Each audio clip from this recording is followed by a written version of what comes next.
Hello, glorious souls. Kel here from Soul Service Astrology with your weekly 13 sign Sidereal Astrology update for the 14th of November 2022.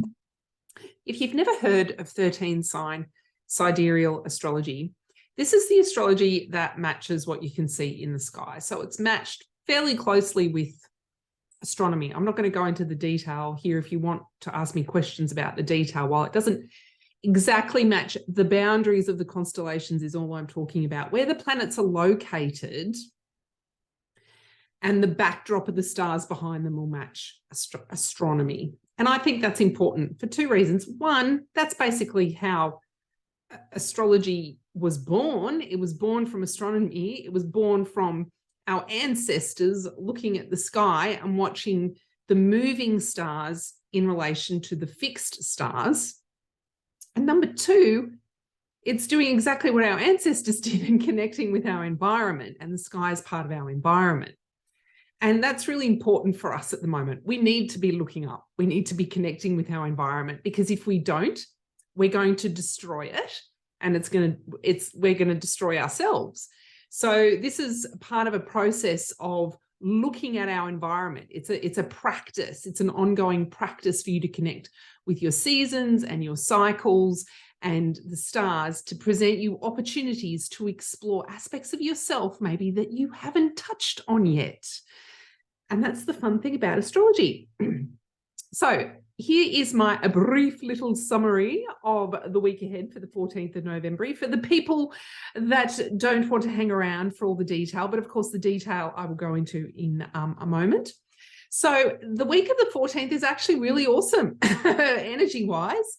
There is a lot of compassionate and devotion style energy. That just sounded awesome. The theme is compassion and devotion this week, brought to you by a lot of Pisces energy from Neptune and Jupiter. So what does this mean? This means it's a really great opportunity for you to start to look at, how are you self-compassionate? How are you compassionate out in the world?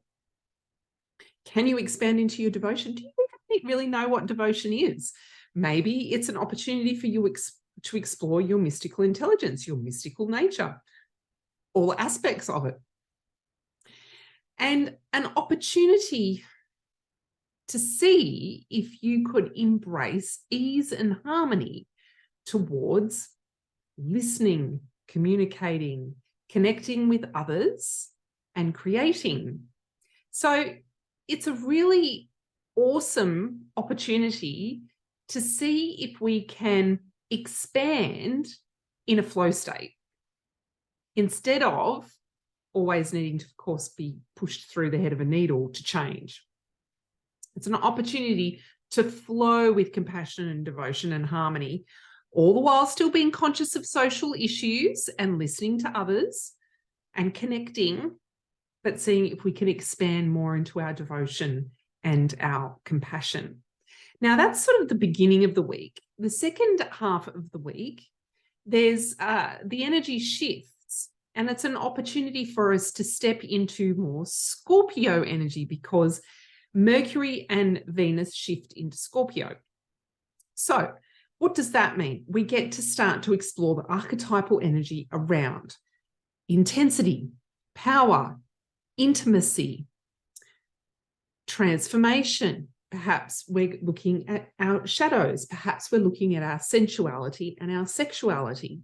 And when I say intimacy, maybe it is in more intimate connection, because there's still quite a lot of connective energy out there, forming connections, moving out into the world and connecting, which is that Libra energy. The sun's still in Libra. And now perhaps we can make it more intimate.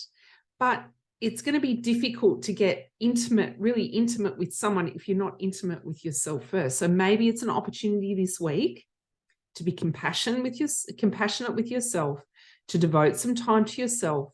Make sure that you're connecting with people that energetically fill you up. They don't drain you, right? And then explore those deeper, more intimate connections with the other.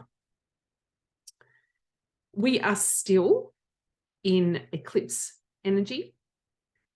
So the changes from the full moon are likely to still be filtering through. So allow yourself some time to experience those, to become aware of those. Feel, see, hear, know, make some notes, ask yourself some questions, get raw, because of course we're doing all this to raise our consciousness so that we can save ourselves and save the planet together. And we can do it in community. So that's the little wrap up for this week. If you would like to hang about for the details, they are coming up as I share my screen. So we start off Monday. I am sharing my screen. Thank you, Zoom. It's got a new little thing where it's telling me something. We start off Monday with Neptune. Oh, look at the grand trine. Neptune, but the main one is Neptune is trine the sun. So Neptune is that compassionate devotion that I was talking about. It's beacon energy. It's the lighthouse. The lighthouse doesn't run around looking for places to shine its light. It just stands there and shines its light. That's beacon energy, right? And it wants to shine really compassionately and devoted. Devoted to what? What are you devoting yourself to? Ask yourself that question. With this really a sense of ease and flow towards our creativity, our personality, identity, our passion, all the while being harmonious and connected, interconnected. So that law, what's coming up for me now is that Neptune and Pisces sort of rule the law of interconnectedness, or the law of one mind. We're not separate from anything. And then when you come down into Libra, of course, Libra is almost like the lawyer holding up that quality. So there's an opportunity this week to really just allow yourself to marinate in the fact that you are interconnected and let things unfold instead of pushing for things to unfold, which is something I've been really playing with during this eclipse season. Just letting things unfold. I'm letting things slip away that I no longer need to do, but also, okay, so well, that might make room for some other things, easeful things, things that I'm not adding to my to-do list that I think I have to do, right? Then on Tuesday, this trine energy from I want to get rid of that bar. Why won't that bar go away?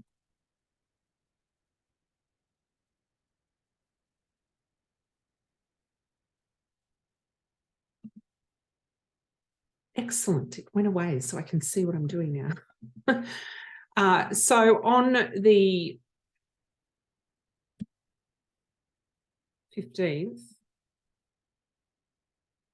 of November, the trine energy from Pisces to Libra still remains, but it's coming from Jupiter's time and it's going down to Venus. So there really is a lovely expansive quality to this compassionate devotion to ourselves, our body, our self-love, making sure that we're in balance and harmony with ourselves, and then allowing ourselves to expand into that wonderful energetic state of oneness with everyone and everything, but making sure your cup is full and that you're in harmony with yourself, a beautiful relationship with yourself. And perhaps if you are in a position to be seeking a relationship, this would be a wonderful week. If you are really in love with yourself and you found that harmony within yourself, to allow yourself to go, well, I am interconnected. I can call in those connections that I am seeking to come to me with compassion and devotion to the law of interconnection. Energy cannot be destroyed, only transferred. And if that holds true and we're interconnected, well, then you can call the people that you want to be connected with into your life. And of course, you can tell the others that you don't to go away. So that's Tuesday. And again, on Wednesday, the 16th, we still have Pisces trine Mercury. So, the Jupiter in Pisces trine Mercury. So The Mercury element is really listening to ourselves, being in that beautiful fluid harmony of listening to ourselves, and then also that listening to understand others and expanding into compassion as you're listening to others and expanding into the law of interconnection. Everything I just said, we can use our body, our sensuality, our connective ability. We can use our mind. We can use our stories. We can use our ears. And we can use our heart, the sun, the heart, and our creativity and our storytelling and our expression and our sharing. So I don't know if you're getting it, but this week is really awesome after the eclipse. So if you have released and shed a lot of emotional baggage this past week, this week is now an opportunity for you to raise your vibration. So it's the vibration, your feelings program, your vibrational state. So you get to raise your vibration this week to the frequency that you want to be in. And that's Jupiter energy. That's dream energy. What is the potentiality you want to be in? You raise your vibration to that and you use feeling state to do it. There you go. That's awesome, the beginning of the week. Then as we step into the back end of the week, of course, we have some square energy from Neptune to Mars. Now, this is really an inattention between what I just spoke about, that allowing ourselves to surrender to our knowing, our knowingness, and then, of course, this very earthly, oh, but I have these things I need to do over here. I can't just surrender. You know, I still have to be earthly. And because Mars is retrograde, there might be some confusion and inattention there about how do I still be my very human self, get things done, be very practical, still support myself, still be resourced, while still surrendering to my true nature, which is that I am energy, that we are all interconnected, and that I can raise my vibration. And here is the clue. How do we do this? We ask, and we ask with our heart, and we expand into the energy that we would like to be sitting in. And if there is an inattention, let that inattention advise you. What is it that it wants you to hear? Allow yourself to hear it. It might not be nice, but allow yourself to hear it, and then start from that place with your inner knowing, because you have everything inside you that you need to heal yourself and to answer the questions. So I don't need to tell you any answers. All I need to say is sit with whatever intentions that you have between surrendering to your divine nature and, of course, surrendering to your most human nature, and allow yourself to find that gentle tension where you get to be both. We get to be both. Because then on, I don't know what day it is. Oh, it's Friday the 18th. I don't write the days down, you see, I just write the dates. We start to move into Scorpio energy, and we only kind of get about a week and a half of Scorpio energy, because as you can see, it's very little. That's pretty good. It's not such a bad thing. You know why? Because it's intense, right? So it's an intense intimacy with our body, with ourselves. It could be an intense intimacy with your significant other. You could be going deeper. There could be more transformation there in relation to your self-love, remembering that Venus is still not visible. So Venus, as the goddess in Anna, is still in the underworld. So even though I'm saying that at this week we can embrace our divine nature and we get to expand, there, of course, is still subconscious programs that are likely to be informing you of the things that you need to shift so that you can raise your vibration. You cannot raise your vibration if you are sitting in fight, flight, fight, or fawn. Either of those nervous system responses. Can't raise your vibration if you're sitting in parasympathetic nervous response. And it's very hard to shift your vibrational state beyond if you're in survival mode. Basically, your needs aren't met. So with Mars over here in Taurus, it might be that you want to surrender to your divine nature, but you're still seeking methods and ways to get some needs met. So give yourself a break. You're allowed to give yourself a break. I need to make sure my survival needs are met. I need to make sure that my nervous system is functioning optimally before I allow myself to surrender and expand. Okay, so you can do the inner work and you can just put down the pressure. So this is this idea this week of being self-compassionate and then compassionate to others as well. And that is basically like Mercury moving into Scorpio as well. So late in the week, we have Mercury and Venus both moving into Scorpio. And certainly our mind likes to tell us, oh, there's all these things you should be doing, and surely you can just put in some force field, forced positive psychology and you'll feel better. No, we've got to let our feelings bubble up. They have to inform us, and then we can move through that state, and then we program the feeling states that we want to move into. So that's the end of the week, and we finish off with, of course, a bit more trine energy. So never fear, even though we've got a week and a half of a big chunk of Scorpio energy, because the sun will shift there in the next week as well. We finish up the week still with that beautiful opportunity for you to just surrender to your innate knowing that you are everything, that you're this planet, that you're divine, that you have everything that you need inside of you, regardless of what you're traveling with. And that if you are sitting with big emotions, perhaps you are dealing with complicated situations, one breath at a time, one step at a time, breathe through it. Breathing is a really great way to start to calm the nervous system if you're in any of those states that I described, and allow yourself to surrender to that knowing that you have the power to self-soothe, and that then you have the power to then step into the energetic field and the energetic state that you desire to be in. And it's the feeling that programs the vibration. And that's where I'm going to leave it. But I can't work out how to stop share.